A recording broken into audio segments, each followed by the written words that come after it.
Hi, my name is Jamal Fomadu, and I am the founder of the Tribe Woman and the Tribe, which is a platform that is essentially dedicated to helping you thrive, helping you be all that you were born to be without losing out on the things that matter to you, helping you be your best on the areas of life that matter the most.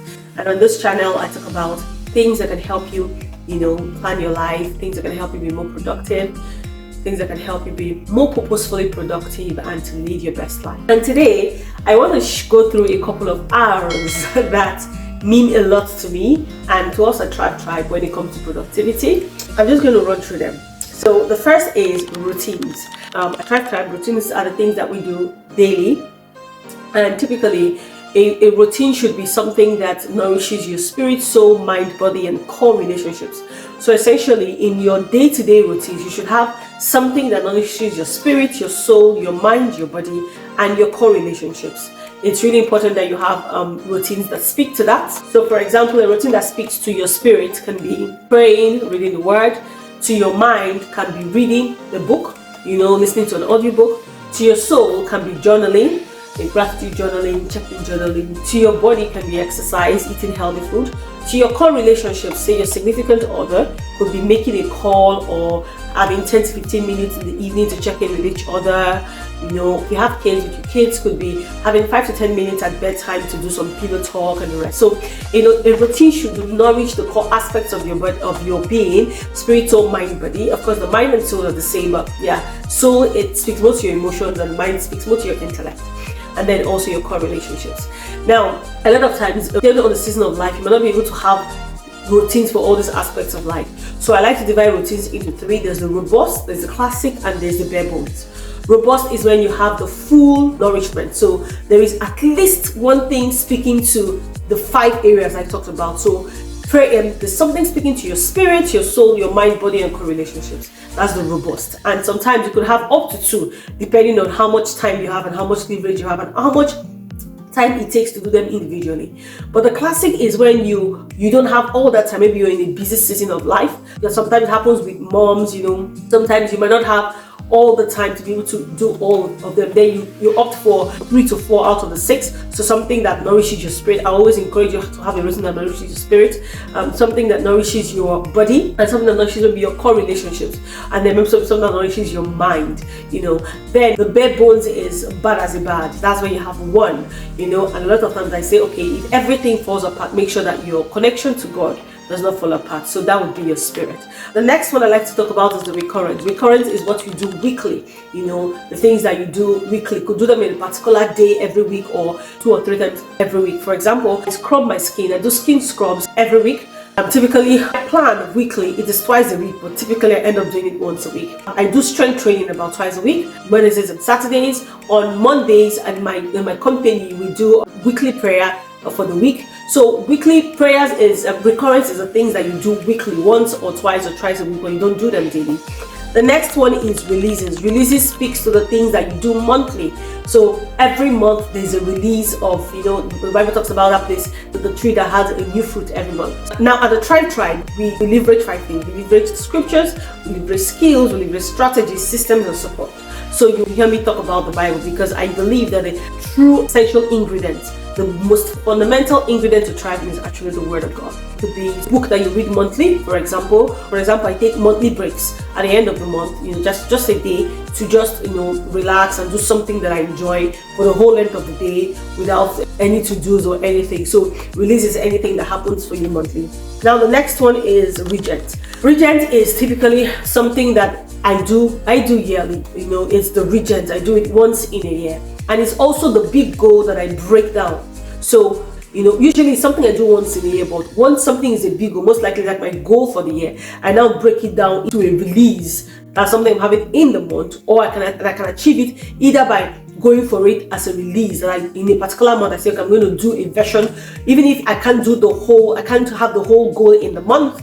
In a month, I could say, okay, I'm going to divide this goal into 3 or 4 equal parts, and month 1, 2, 3, 4, I would do version 1, 2, and I'll end with final version 4. You understand? Or if it's a goal I want to achieve by a routine or recurrent. For example, let's say I want to lose weight.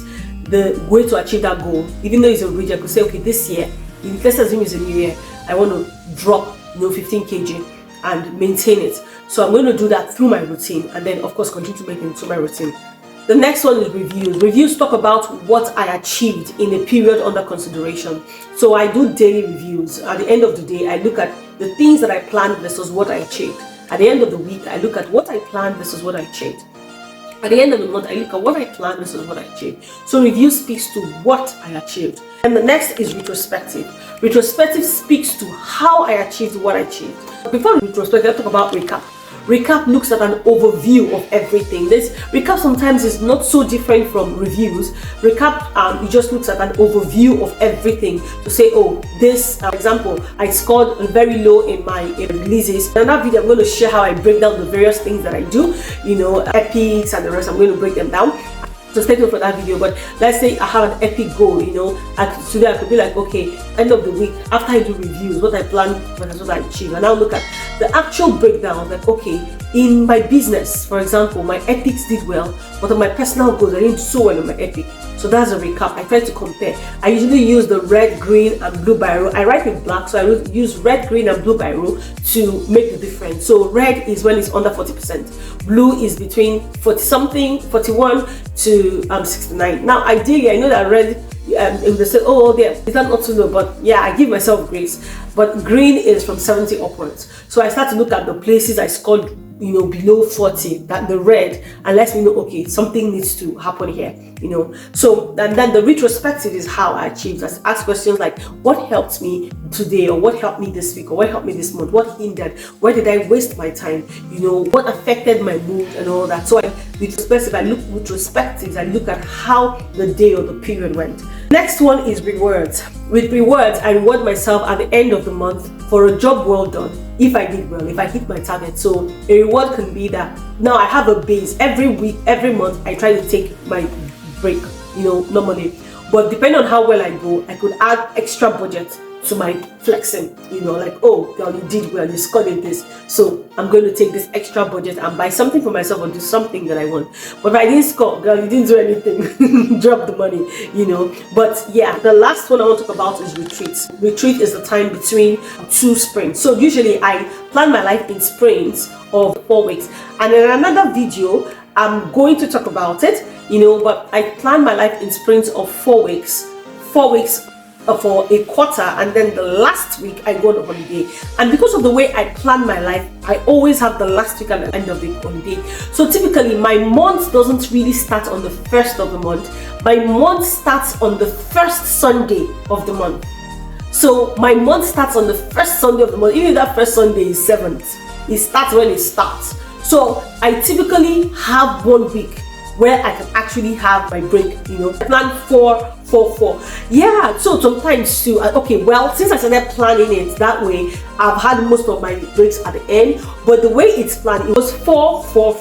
So I'm able to have 1 week, as a quarterly break. Now, in that 1 week is when I do a recharge, a rest and retreat. So first of all, I review the day, and then I come back, I rest, I recharge, I don't think about plans or anything. I go out, I go to sightseeing all by myself, and then I come back again to plan for a new quarter that is coming. So yeah, those are the hours that really make my life easy, think from things I do daily, weekly, monthly, quarterly, yearly, to how I review and recap and retrospect, and to how I retreat so I can plan for the next quarter. Like I said, I run my life in sprints of 4 weeks, and then every week I check in with myself to see how I'm going, and every day I check in with myself to see how I did.